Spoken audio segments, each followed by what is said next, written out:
What you're looking at here is a 1970 Glastron. It's on a Dodge M300 chassis. This is Model A, they called it. They only built 50 of these. These were the safest RVs at the time because they have a full internal roll cage throughout the entire camper. It's all wrapped in fiberglass. How cool is that? The generator works, everything works great. The only thing that's not functioning is the heater. We have a new AC unit up on top.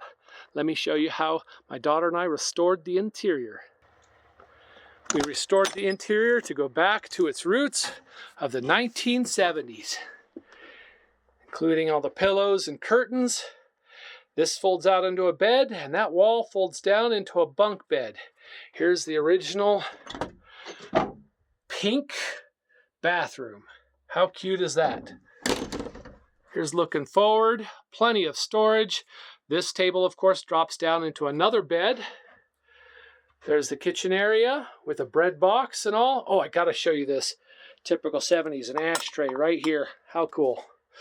All right, here's the front. Love the AM radio. And of course, we redid the motor.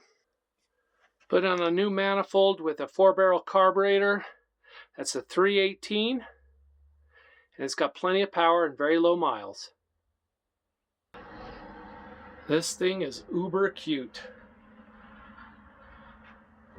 These chairs both swivel to face each other for a little chat. We replaced the stereo there with a DVD player stereo. This thing is too cute. And there you go, almost complete restoration of a Glastron from 1970.